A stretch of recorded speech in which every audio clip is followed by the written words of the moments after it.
ناظرین السلام علیکم۔ سیاست کی خبروں میں آپ سب کا استقبال ہے۔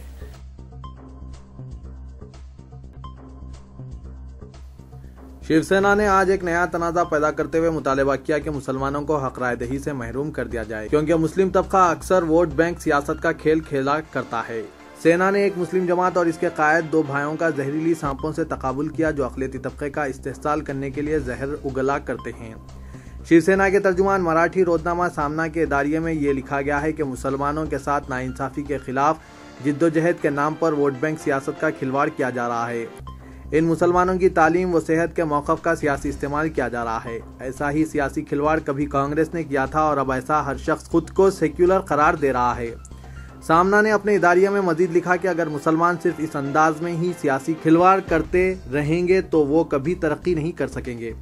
مسلمانوں کا اس وقت تک کوئی مستقبل نہیں رہے گا جب تک وہ ووٹ بینک سیاست کے لیے استعمال ہوتے رہیں گے۔ چنانچہ بالا صاحب ٹھاکرے نے کبھی کہا تھا کہ مسلمانوں کو حاصل حق رائے دہی سے دستبرداری اختیار کی جائے، اور جو کچھ انہوں نے کہا تھا وہ سچ تھا۔ حیدرآباد کا دورہ کرنے کے لیے شیو سینا کے صدر ادھو ٹھاکرے کو اس شہر کی ایک جماعت کے صدر کی طرف سے کیے گئے چیلنج پر اداریہ نے کہا کہ انہوں نے ہمیں حیدرآباد آنے کا چیلنج کرنے کی جسارت کی ہے، لیکن ہم ان سے پوچھنا چاہتے ہیں کہ حیدرآباد آیا ہندوستان میں ہے یا پھر کراچی، لاہور یا پشاور میں؟ مرہٹوں کا فقر تو پاکستان، افغانستان اور قندار میں بھی معروف ہے۔ اداریہ نے کہا کہ سانپوں کے چھپنے کی جگہ کو بچاتے ہوئے آپ سانپوں کو نہیں کچل سکتے۔ جماعت کے صدر اور ان کی جماعت ایسے سانپ ہیں، اگر انہیں غذا بھی کھلائی جائے تو بھی وہ ملک کا بھلا نہیں کر سکتے۔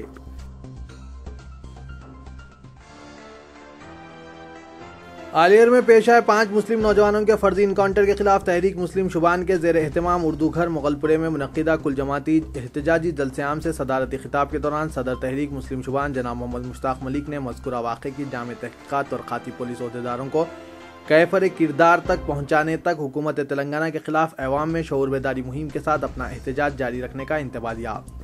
انہوں نے کہا کہ تلنگانہ ریاست کی تشکیل سے جو امیدیں ریاست تلنگانہ کے مسلمانوں کے اندر پیدا ہوئی تھی، ان امیدوں کو تلنگانہ کی پولیس نے 5 محروس اور بے بس نوجوانوں کے فرضی انکاؤنٹر سے چکنا چور کر دیا۔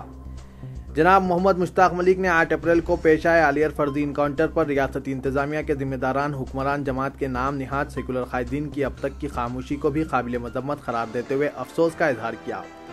انہوں نے کہا کہ اب تک حکومت تلنگانہ کی جانب سے اس سنگین مسئلے پر کسی بھی قسم کا رد عمل ظاہر نہیں کیا گیا، جس کی ہر گوشے سے مذمت کا سلسلہ جاری ہے۔ انہوں نے آلیئر فرضی انکاؤنٹر پر ایمنسٹی انٹرنیشنل کی سرزنش کی جانب سے ستائش کرتے ہوئے کہا کہ حکومت تلنگانہ اس سنگین مسئلے پر توجہ مبذول کرتے ہوئے اپنے موقف کی وضاحت کرے۔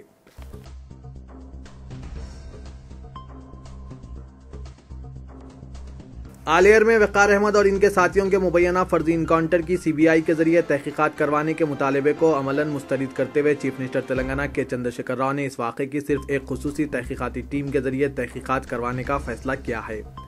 سرکاری ذرائع نے بتایا کہ وزیر اعلیٰ نے چیف سیکریٹری راجیو شرما کو خصوصی تحقیقاتی ٹیم تشکیل دینے کے احکامات جاری کرنے کی ہدایت دی۔ ایس آئی ٹی کے ذریعے تحقیقات کے اعلان کے کچھ ہی دیر بعد مسلم تنظیموں نے چیف منسٹر کی اس پیشکش کو مسترد کر دیا اور سی بی آئی یا عدالتی تحقیقات کا مطالبہ کیا۔ انکاؤنٹر کے پس منظر میں کئی شک و شبہات کے سبب وزیر اعلیٰ نے ایس آئی ٹی کے ذریعے تحقیقات کرانے کا فیصلہ کیا ہے، اور آج اس سلسلے میں جیو کی اجرائی متوقع ہے۔ اگرچہ سینٹرل بیورو آف انویسٹیگیشن کے ذریعے اس معاملے کی تحقیقات کروائی جائے تو حقائق سامنے آنے کی امید ہے، اور اگر ریاستی پولیس عہدیداروں پر مشتمل ایس آئی ٹی کے ذریعے اگر تحقیقات کروائی جاتی ہے تو اس تحقیقات میں شفافیت نہ ہونے کا شبہ ہے، اور یہ سمجھا جاتا ہے کہ اس ٹیم کے عہدیداروں کو آسانی سے اثر انداز کیا جا سکتا ہے۔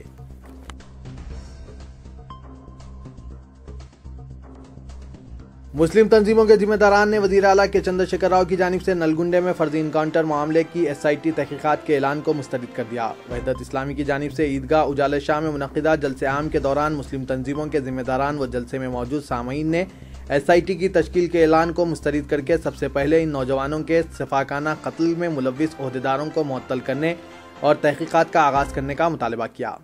مولانا نصیر الدین، مولانا عبدالعلیم اصلاحی، جناب مشتاق ملک، جناب محمد اظہر الدین، جناب مجاہد ہاشمی کے علاوہ جناب سیف اللہ خالد ایڈوکیٹ نے سعید آباد عیدگاہ اجالہ شاہ میں منعقدہ جلسے سے خطاب کیا۔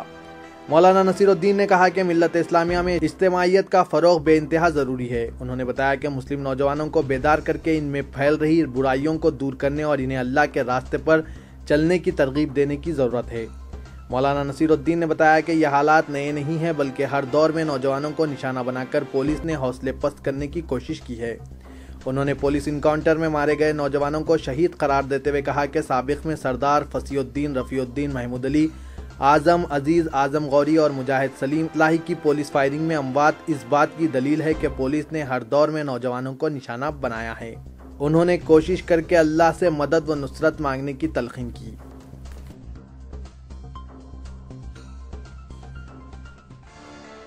وقار احمد اور اس کے 4 ساتھیوں کو مبینہ فرضی انکاؤنٹر میں ہلاک کرنے کے بعد عوام میں غم و غصے کے نتیجے میں رونما ہونے والے بعض سنگباری اور پولیس ملازمین پر حملے کے بعد پولیس نے درج کیے گئے مقدمات میں پولیس پرانے شہر میں اندھادھند گرفتاریاں کر رہی ہے۔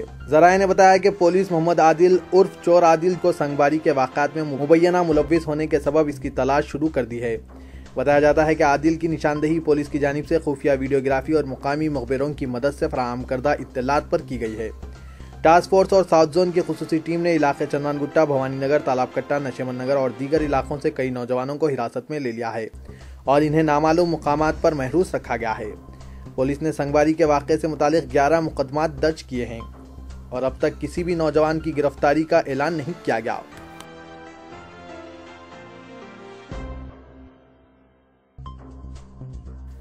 ادارے سیاست کے زیر اہتمام مرد و خواتین کے لیے 12 اپریل کو عابد علی خان آئی ہاسپٹل پر ہجامہ کیمپ منعقد کیا گیا، جس میں مرد و خواتین کے منجملہ 400 مریضوں نے استفادہ کیا۔ کیمپ کوآرڈینیٹر ڈاکٹر سید غوث الدین نے بتایا کہ کیمپ کی نگرانی برائے مرد حضرات ڈاکٹر محمد عبد المجیب نے کی اور خواتین کے کیمپ کی نگرانی ڈاکٹر یسرا فاطمہ نے کی۔ اس کیمپ میں مختلف امراض جیسے امراض جلد، جوڑوں کا درد، تھائرائیڈ، موٹاپا، شوگر، بی پی، امراض نسواں، کمر کا درد، نیند کا نہ آنا وغیرہ کا کامیاب علاج کیا گیا۔ بارش کے باوجود مریضوں کا حوصلہ مند رد عمل رہا اور تمام کے تمام ادارے سیاست کے لیے دعا گو تھے۔ ماہر ہجامہ ڈاکٹر محمد عبد المجیب اور ڈاکٹر یسرا فاطمہ نے ادارے سیاست کی خدمات کو خراج تحسین پیش کیا۔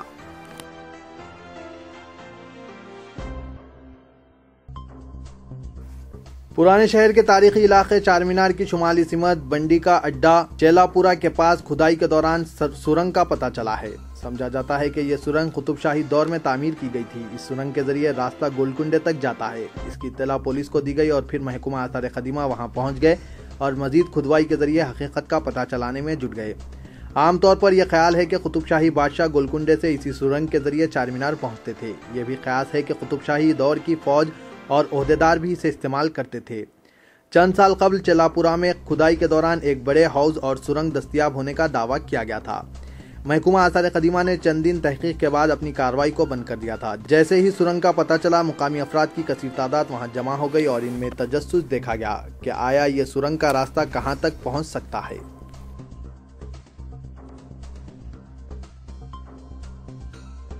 جیڈی میٹلا میں واقع کیمیکل گودام میں مہیب آتش زدگی کا واقعہ پیش آیا۔ کل دوپہر گودام میں اچانک آگ لگنے سے علاقے میں دھواں بھر گیا اور فوری فائر انجن طلب کر لیا گیا۔ پولیس نے بتایا کہ سمٹیک پرائیویٹ لمیٹڈ گودام میں کیمیکل ہونے سے آگ پر قابو پانے میں دشواری ہوئی، لیکن کل شام فائر انجن عملے نے آگ پر قابو پا لیا۔ کوئی جانی نقصان نہیں ہوا ہے۔ پولیس آگ لگنے کی وجوہات کا پتہ چلانے کی کوشش کر رہی ہے۔